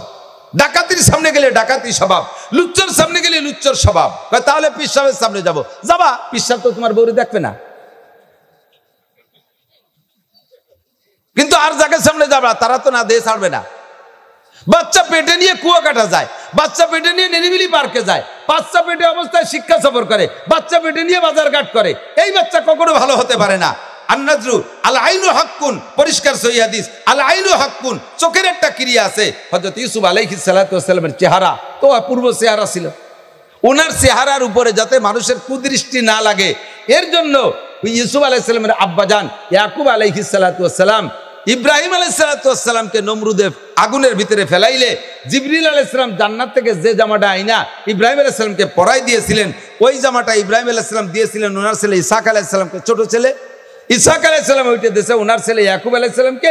ইয়াকুব আলাইহিস সালাম ওইটাকে তাবিজ বানাইয়া মাদুলিতে পুড়িয়ে ইউসুফ আলাইহিস সালামের গলায় ঝুলিয়ে দিয়েছে, যাতে এই মানুষের নজরটা তাবিজ পর্যন্ত শেষ হয়ে যায়, আমার ইউসুফের চেহারার দিকে মানুষের খারাপ দৃষ্টি না পড়ে। উনি বলেন আল আইনু হাক্কুন, দৃষ্টি একটা খারাপ জিনিস, মানুষের কুনজরে অনেক সময় ভালো চেহারা নষ্ট হয়ে যায়, ভালো জিনিস মন্দ হয়ে যায়। তাহলে এই কুনজরের কারণে পেটের বাচ্চা নষ্ট হতে পারে। শুরুটা ভালো করার, জন্মের সময় যার বিসমিল্লাতে ভুল, ও ছেলে নবীর সরা করে না কবুল। আমি উদাহরণে মাঝে মাঝে বলতাম, ছোট্ট একটু একটা মেহগুনির চারা লাগাইছেন সোজা করে, মেহগুনির চারা সোজা করে লাগাইছেন, হেলে দুলে না যায়, বাঁশকুটি দিয়ে ঠেন্না বাঁধাই দিয়েছেন, বাঁশ সোজা হয়ে বড় হয়ে গেছে, এরকম মোটা, লকও সুন্দর হয়েছে, ওরে নিয়ে আর কোনো ঝামেলা নাই। কিন্তু যেই গাছটা চারাটা লাগাইছেন একটু কুজলমি হয়ে বেয়া হয়ে যায়, কাজ করিয়া, বাস গাছের গোড়া আপনার বাড়ির জায়গার মধ্যে, পাশের বাড়ি এলাকার দিকে মাথা কাজ করে দিয়েছেন, যে ওই অবস্থায় ওই বাড়ির পরে বড় হবে, ওকে উঠোন মুঠোন সব মানে ছায়া পড়ে যাবে, ওরা দায় ঠেইয়া আমার যন্ত্রণায় নির্যাতনে জায়গা বেঁচে কিনে তুই এটি চলে যাবে, সেই সময় আমি কিনবো। এই বলিয়া গাছের গোড়া বাড়ি, এরকম কিছু ভালো লোক আছে না, খুব দিনদার মানুষ, ফজরের নামাজ পড়ে তসবিটে ফের মেহগুনি গাছ লাগায়, কুজলোর বাসা, বাংলা কুজলো, কুজলো তো আমরা তো চিনি, কুজলো বুঝি না, 1 নম্বর বদমায়েশ। এক হাতে তসবি আর এক হাতে মেহগুনি গাছ লাগায়, গোড়া বাড়ির মধ্যে ভাতের বাড়ির দিকে মাথা কাজ করে। এই গাছ 30 বছর পরে এইরকম মোটা হয়ে গেছে, ওই বাড়ির উঠোনের উপরে মাথা। ওই বাড়ির ছেলেটা গোষ্ঠীগতভাবে দুর্বল, সে আইসা কান্দিয়ে দিয়েছে, কাকা একখান ডাল যদি না কাটিয়ে দেন তাহলে আমার ছোট ছোট ভাই বোনের খেতা কাপড় শীতকালে শুয়োতে পারতেছি না, এই দান পান জানি কিছু শুকনুর কাজ দেন, আপনাকে মেহগুনি গাছের ছায়। বুড়ো খুব দাপট, ডালে খুব দিবি তোর ডানা কাটিয়ে ফেলাই দেবো, চিনিস বুড়ো হয়ে গেছি তাই বলে কি মরি গেছি? ও বয়স আর কিছু লম্বা একটা হাই ছাড়ছে, ওই হাইটা চলে গেছে আরশে আজিমে। কাল্লা সামাজিক ভাবে দুর্বল, পারলাম না বুড়োর সাথে, দেখো কত কষ্ট। এরপরে আইসে গেল আমপান ঝড়, সেই হাইতে গাছটারে ঘুরাইয়া তোর বাড়ির মধ্যে ফেলাই দিছে। কতক্ষণ পারে কি পারে না? সাবধান থেকে মিয়া, জমিদারিগিরি বেশি দিন চলবে না, সতর্ক। ডাল কয়খানা এসে ভেঙে পড়ছে, এখন ওই যুবকরা কয় কাকা আমরা থাকতে পারলাম না আপনার জ্বালায়, ঘর বাড়ি জায়গা টাকা বেঁচে চলে যাবো। ঠিক আছে ব্যাস, উনি কিনে এনেছে, গাছ তো বেকা, 30 বছরে মোটা বেহা গাছ। এখন ওই জায়গা বিল্ডিং উঠে দিয়েছে, এত সুন্দর গাছ তো কাটা যায় না, আর 20 বছর পরে কাটবো, ঠেলিয়ে সোজা হারি। পুরো বনমালীপুরের সবাই যে কাশি বান্ধে ওই গাছটা টানলি সোজা হবে। আমাকে হুজুরকে জালালি খতম পড়তে লাগাতেছেন, হুজুর আমরা গাছ সোজা করতে লাগছে, আপনারা শুধু জালালি খতম পড়বেন আর মোনাজাত করবেন, ঘন্টা দূর মধ্যে গাছ সোজা করে। হুজুরকে জালাল খতমও কাম হবে না, খতমও সব বেহা হয়ে যাবো, গাছ সোজা হবে না, কারণ লাগানোর সময় ব্যাখ্যা করে লাগাইছে। জন্মের সময় যার বিসমিল্লাতে ভুল, এ ছেলে নবীর সরা করে না কবুল। জন্মের সময় ভালো হয় নাই, বাচ্চা পেটে রাইখা মা সারাটা দুনিয়া টগনু ঘোড়ার মতো দৌড়াই বেড়াইছে, মার্কেট করছে, ফিল্ডিং মারছে, হাজার লুচ্চ বদমাশ চোর ডাকাত গুন্ড বদমাশদের ভিতর দিয়ে ঠেলা ধাক্কা খাইয়া বেড়াইছে, ওদের বদনজর পড়ছে, ওই পেটের বাচ্চা ভালো হইতে পারে না। এবার জন্মের সময় তোমার সুন্নত ঠিক নাই, শরীয়ত সম্মত জন্ম তার হয় নাই। হাসপাতালে বেশিরভাগ এখন ক্লিনিকে জন্ম হচ্ছে অধিকাংশ বাচ্চা। ক্লিনিকে জন্মের পরে যেই সময় বাচ্চা ডেলিভারি হয়, সিজার করে বের করে, ওই জায়গা ভালো কোনো আলেম থাকে না, ওই জায়গা দিনদারি মানদারের কোনো গন্ধ খুব একটা থাকে না, ও জায়গা গার্জিয়ানরাই বুঝ নিয়েও সে জায়গা অপেক্ষা করে না। ও বন্ধুরে, ও জায়গা বেশিরভাগ নার্স থাকে হিন্দু, অনেক জায়গা খ্রিস্টানও থাকে। জন্মের পরে ছোট বাচ্চার সুদর্শন চেহারা, এই ছোট বাচ্চার চেহারা দেখা হিন্দু মহিলারা ওরা অল্পে দুর্বল, ভালো চেহারা দেখলে এই মুখের মধ্যে আঙ্গুল ঢুকে দিয়ে উলুধ্বনি দিয়ে কয়, ভগবান তুমি দেবতা পাঠিয়েছ। মুখে উলুধ্বনি দিয়া যে আনি শুনতে হবে তারে আজানি কামত, হিন্দু বেটি তারে উড়ু উড়ু শুনাইতেছে। জন্মের পরে বড় হলে দেখি যায় বাচ্চার ভিতরে উড়ু উড়ু স্বভাব। হিন্দুদের যে কালচার সেটি ওর ভালো লাগে, হিন্দুয়ানি সব ভালো লাগে। রাতের বেলা বলে বোমা, ঈদের রাত্রে বোমা ফুটাইতে ভালো লাগে, আরে বক্স বাজাইতে ভালো লাগে, ডেক্স বাজাইতে ভালো লাগে। ওই ছেলে বড় হইলে উড়াকান্দি যাইতে ভালো লাগে, দুর্গা পূজা যাইতে ভালো লাগে, কালী পূজায় যাইতে ভালো লাগে, সরস্বতী পূজা ভালো লাগে, লক্ষ্মী পূজা ভালো লাগে, হিন্দু বাড়ির লাড্ডু ভালো লাগে। ওর ঈদের নামাজ ভালো লাগে না, ওর রোজা নামাজ ভালো লাগে না, কারণ ওর জন্ম বেকা হয়ে গেছে। জন্মের সময় কাজ করে লাগাইয়া ওর কানের মধ্যে উলুধ্বনি দিয়ে দিয়েছে, আজান আর ইকামত পায় নাই, যার কারণে সারা দুনিয়ার বক্তা বেটে খালি ওটা হিদায়াত পাবে না। শুরু ভালো তার শেষ ভালো, শুরুই ভালো হয় নাই। বাপে মুক্তিযোদ্ধা ভাতা খায়, বাংলাদেশ স্বাধীনতার পক্ষে যুদ্ধ করছে বাপ। আমি তার 101 লক্ষ বার স্যালুট দেই। তাদের পরিশ্রমের বিনিময়ে আমরা এ স্বাধীন দেশ পেয়েছি। মুক্তিযোদ্ধাদেরকে আমি স্যালুট দেই, তবে জেনুইন মুক্তিযোদ্ধা, মুক্তিযোদ্ধাকে উস্তে কুচিয়ে খাওয়াইয়া সেই জায়গা যাইয়া মুক্তিযোদ্ধা সে যে ভাতা খাচ্ছ শুনিয়ে বেলা দেবে ভালো হইয়া কথা কয় না কেন? এরকম 14 নম্বরই মুক্তিযোদ্ধা আছে না নাই? 1 নম্বর মুক্তিযোদ্ধা যারা তাদেরকে স্যালুট জানায়। আমিও যদি সে সময় অ্যাডাল্ট থাকতাম আমি মুক্তিযোদ্ধা হতাম, আমি বাংলাদেশ স্বাধীনতার পক্ষে। কিন্তু দোস্ত, এই মুক্তিযোদ্ধা এই বাংলাদেশ সরকারের কাছ থেকে 30,000 টাকা ভাতা খায়, আর তার ছেলে ভারতের পক্ষ নেয় খেলাধুলার সময়, আছে না নাই? ও জন্মের সময় উলুধ্বনি শুনছে, আজান শোনে নাই, উড়ু উড়ু শুনছে। শুরু ভালো যার শেষ ভালো। কাজেই যুবক, তুমি তোমার মা বাপ ফেল করতে পারে, তোমরা ফেল করো না, ব্যর্থ হইয়ে না। দিন দিন সবকিছু ডিমোশন হচ্ছে। তোমার বাপের জন্ম হয়েছিল ছেঁড়া কাথার মধ্যে, ফেস্টে ধরে তোমার ফুপুরা তোমার দাদিরা বের করছিল। তোমার জন্ম হয়েছে মোটামুটি আর2 ডেভেলপ। তোমার জন্ম হয়েছে কম্পিউটারের ভিতরে, আল্ট্রাসাউন্ড ইসিজি করে তোমার দেখে শুনে বের করছে। আল্লাহ বাসালি তোমার বাচ্চা পয়দা হবে হেলিকপ্টারের মধ্যেই, বেশি দেরি নেই। ফরিদপুরে হাসপাতালে ডেলিভারি হলো না, টাকা আছে, বন্ধু হেলিকপ্টার নিয়েছে, হেলিকপ্টারে উঠে আকাশে উড়ানোর সাথে সাথে ডেলিভারি হয়ে গেছে। সবকিছু ডেভেলপ হচ্ছে, কিন্তু দোস্ত চরিত্রের অবনতি হচ্ছে, চরিত্র ধ্বংস হয়ে যাচ্ছে। কথা ঠিক কিনা? আরে দুনিয়ার সব কিছুর দাম বাড়তেছে, শুধু চরিত্র ধ্বংস করার যে আসবাবগুলো এইগুলোর দাম কমাইতেছে। এতে খালি ছাড় আর অফার, এতে খালি ছাড় আর অফার। ওরে প্রত্যেকটা কোম্পানি ছাড় দেয়, এত এমবি মাত্র এই কয় টাকা, এত এমবি মাত্র এই কয় টাকা, এই কয় জিবি এই কয় টাকা। আর জিবি কিনে কিনে যুবকদের জিব্বে বেরোয় যাইতেছে। রাতের পর রাত খাওয়া নাই, না নাই, ঘুম নাই, সব শুকিয়ে যাইতেছে, কঙ্কাল হয়ে যাইতেছে। সব কিছুর দাম বাড়ে, গাঁজা বা ফেনসিডিলের দাম কমে, এগুলো আন্ডারগ্রাউন্ডে আসতে তালেই আছে। সমস্ত যুবকদেরকে ধ্বংস করে দিচ্ছে। যুবতীরা মেয়েরা কলেজে যে সিগারেট খাওয়া শিখতেছে। ও যুবক, তোমরা সাবধান হয়ে যাও, তোমাদের সন্তান যেন এরকম না হয়। এর জন্য জন্ম শুরু থেকে তুমি সুন্নতি তরিকায় আসো। যখন তোমার ওই স্ত্রী গর্ভবতী হবে, ওই সময় বেপর্দা যাইতে দিবা না, কাহারও সামনে বাইরে যাইতে দিবা না, ঘরের ভিতরে বাড়ির মধ্যে পর্দা কইরা রাখবা। সময় যখন হয়ে যাবে আল্লাহর কাছে দোয়া করো, মুনাজাত করো, তোমার স্ত্রী যেন পর পুরুষ একজন ডাক্তারের সামনে তার ইজ্জত খুলে দেয়া না লাগে। মেয়েদের নিজের হাতে যেন বাচ্চাটা নরমাল ডেলিভারি হয়, এর জন্য তুমি দোয়া করো, মুনাজাত করো। স্ত্রীকে দিয়ে বেশি বেশি কোরআনে কারিম তিলাওয়াত করাও। গর্ভবতী অবস্থায় বাড়ি থাইকা সাধ্য অনুযায়ী শ্বশুর শাশুড়ির খেদমতে নিয়োজিত হবে। বুড়ো বুড়ো শ্বশুর শাশুড়ির খেদমত করবে যতটুক পারে, যতটুক পারে। ওর দ্বারা বুড়ো বুড়ি ওই সময় তারা যায় নামাজ বসে দোয়া করবে, আল্লাহ আমার বৌমা কত অসুস্থ, প্রেগনেন্ট, গর্ভবতী, 8-9 মাস হয়ে গেছে, নিজেকে নিজে সামলাইতে পারে না, তার মধ্যে আমার ভাতগুলো বাইরা দিল, আমার মশারি কেনিটা বান্ধে দিল, আমার গায়ে ল্যাপটা তুইলে দিল, আমার মা আমার একটা চা গরম করে খাওয়াইলো। এই যে মা মা করে ডাকে, এই বুড়োর কথার ভিতরে, বুড়ো বুড়ির কথার মধ্যে দোয়া। আল্লাহ পাক ওদের দোয়ার ওসিলায় বাচ্চাটা নরমাল ডেলিভারি দেবে, সন্তান হবে আল্লাহওয়ালা ভালো মানুষ। শুরু ভালো হোক।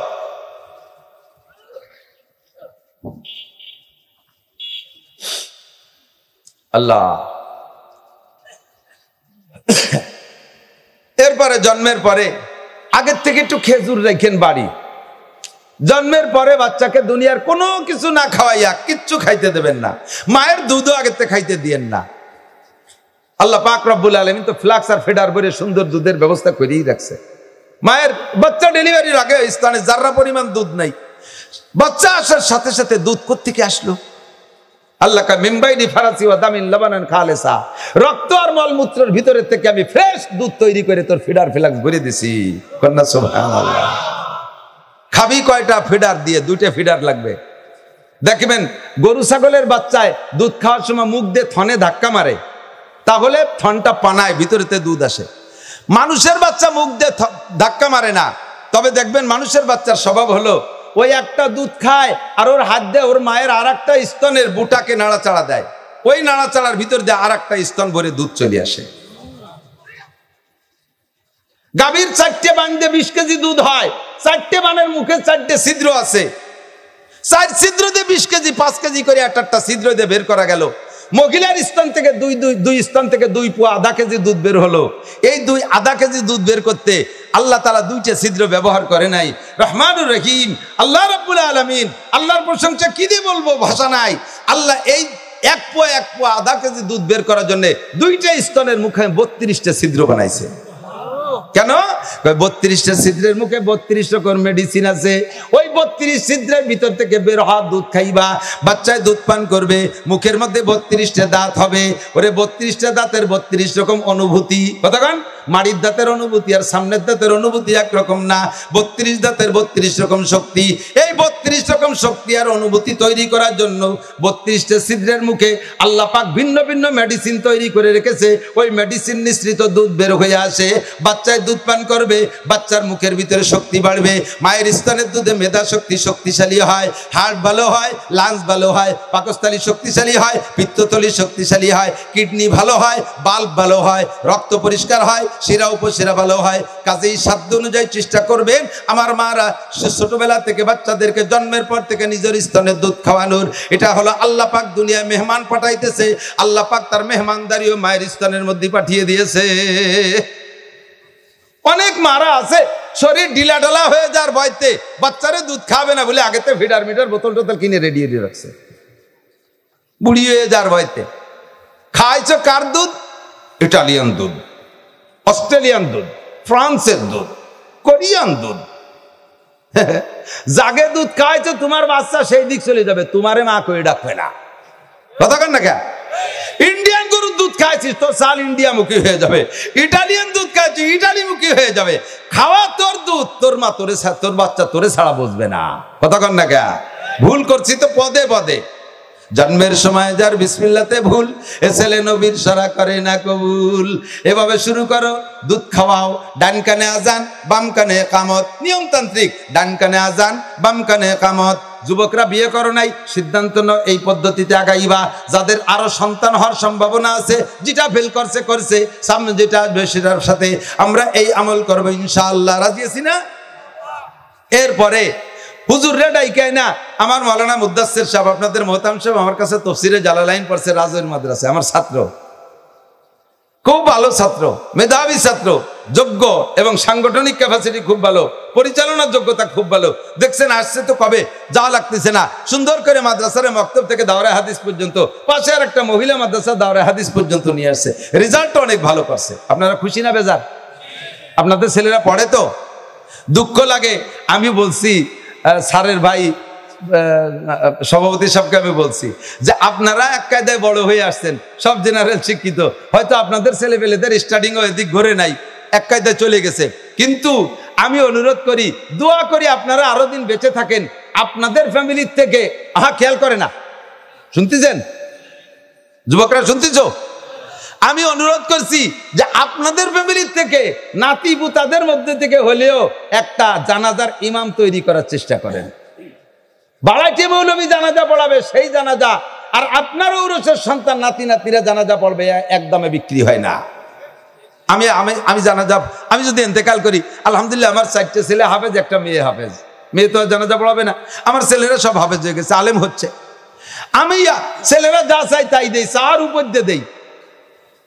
ছেলে ঢাকায় পড়ে, টাকা চাই নিয়ে গতকালকে পাঠাই দিছি, আজকে ফোন দিছি, খুশিতে সে ভাষা হারাই ফেলাইছে। আপু আমি বলি নাই, আপনি টাকা পাঠাই দিচ্ছেন। খুব মেধাবী ছেলে, আলহামদুলিল্লাহ খুব মেধাবী ছেলে, গড় নাম্বার 98 পায়, খুব মেধাবী ছেলে। তো আমার এই ছেলে, আমি যখন জানা যায় সামনে লাশ থাকবে, আমার এই ছেলেরা যদি কেউ ইমামতি করে, আমার এই দান অনুদান, ভালোবাসা, অনুগ্রহ, দয়া, আমার অনুদান সবকিছু তাদের রন্ধে রন্ধে মনে পড়বে। আর তখন তকবীরের ভিতরে কাঁদবে, তকবীরের ভিতরে কাঁদবে, কাঁদবে, আল্লাহু আকবার, পুরো মাঠ ধরে কাঁদবে। কতক্ষণ? এই চোখ ভিজা জানাজা, আর ওই যে ভাসমান মাইকিং করে করে ডেকে নিয়ে আসে, শোক সংবাদ, শোক সংবাদ, শোক সংবাদ, অমুক নেতা মারা গেছে, বেলা 2টার সময় জানাজা হবে, সব চলে আসবেন। সামনে একটা তার হিন্দু, বড় নেতা, হিন্দু লাগে তো, সম্পর্ক ছিল, বাসা বাসা বাগা বাগা হিন্দু সামনে দিয়ে আসে।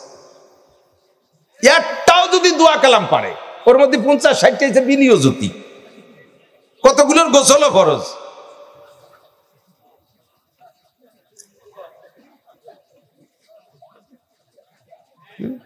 কালকে একটা মোনাজাত দেখলাম, ঈদে মিলাদুন নবীর মোনাজাত, দড়ি পাচ্ছে, রশি পাচ্ছে মোনাজাত।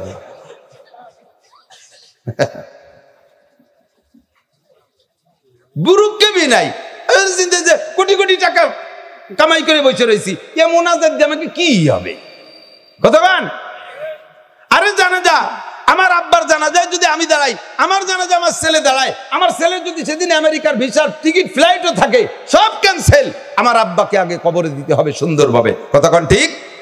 আর বাড়াইছে মৌলবী, তারে দিয়ে জানাজার ইমামতি দাঁড় করে দিছি, মসজিদের সভাপতি মারা গেছে, এই ইমাম সাহেব 3 মাস ধরে ছুটি পায় না, 3 মাস পর ছুটি যেদিন পাইছে ওই দিন সভাপতি মরে গেছে। কন্দিওর কিরোটা ও গেছে, শালার বুড়ো পাইছে, তাইও জ্বালাইছে, মরিও জ্বালালো, ও মরতে দিন পালো না, জ্বালাইছি যত তোর জানাজা আমি দেয় ছাড়ি দেবেন, দাঁড়া, খালি জানাজা খটে যাইয়ে নেই।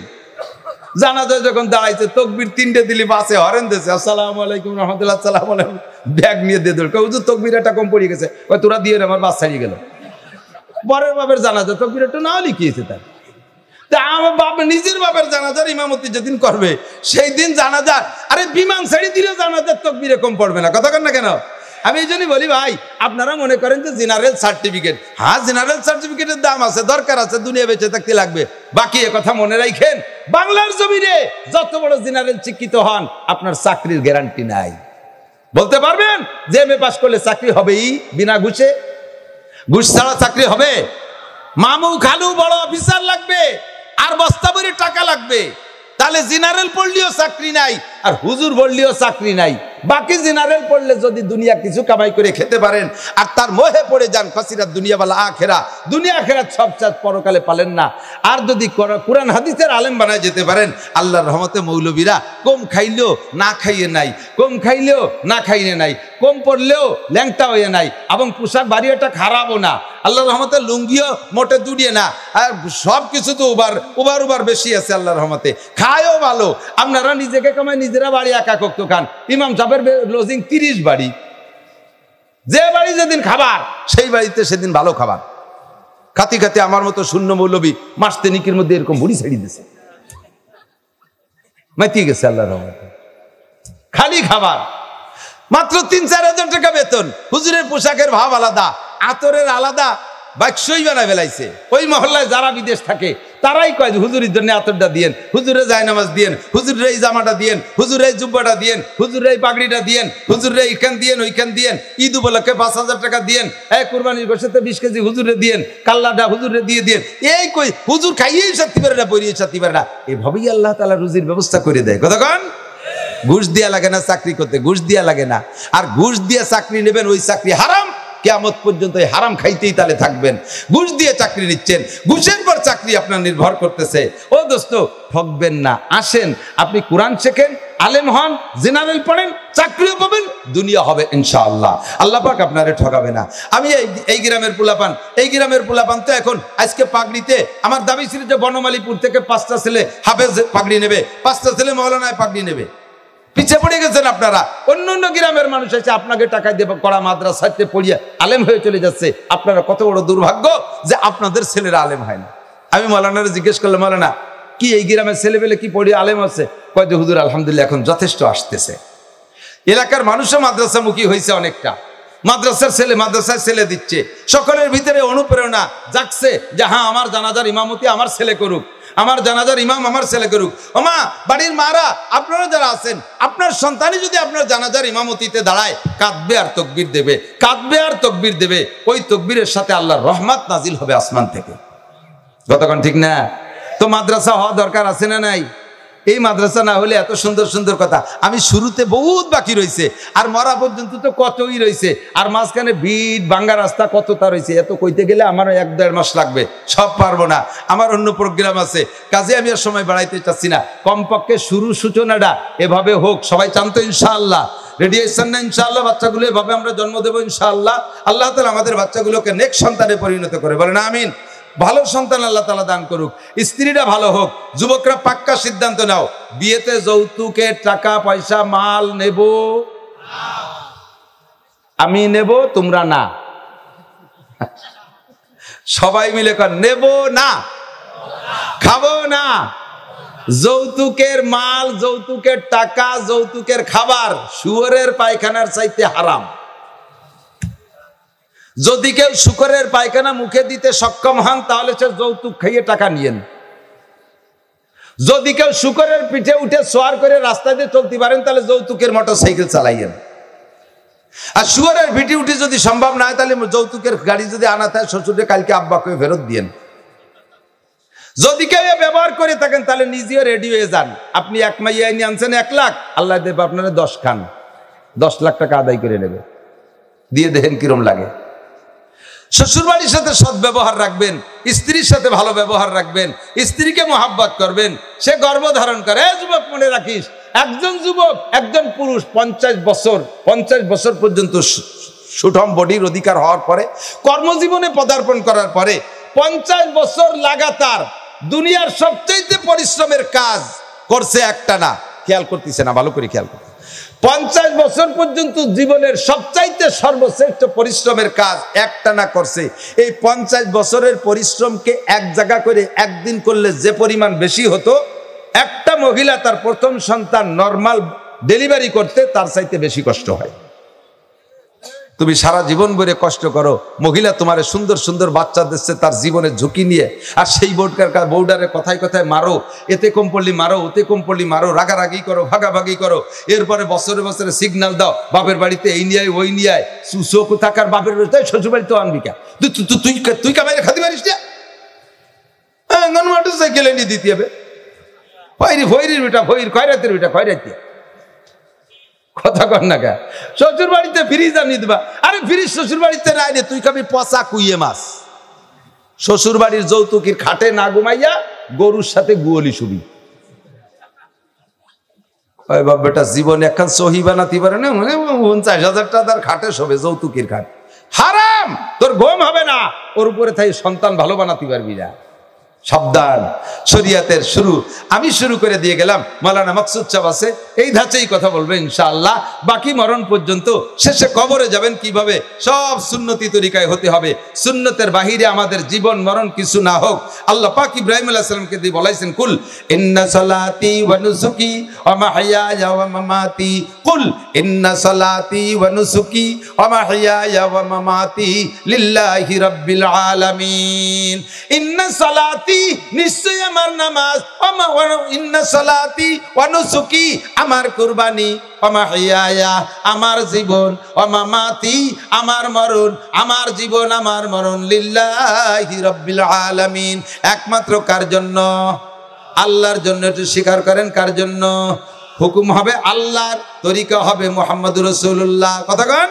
এই যে ঈদে মিলাদুন্নবী বলে জশ্ন জুলুস করে দুনিয়া ভরে নাইছে বেড়াইছে হাজার হাজার বেদাতীরা, খুদার কসম যদি একটা জাররা পরিমাণ নেকি পাইয়া থাকে, লক্ষ লক্ষ টাকা খরচ করছে, জশ্নে জুলুস করছে, ইয়া নবী সালাম আলাইকা গাইছে, একটা নেকিও পাই নাই। কারণ সাহাবায়ে কিরামও করে নাই, নবী পাক নিজে করেন নাই, তাবেঈনরা করে নাই, তাবেঈরা করে নাই, আবু হানিফা শাফিঈ আহমদ মালিক করে নাই, বুখারী মুসলিম তিরমিজি আলা করে নাই, আরে বুজুর্গারে দিন করে নাই।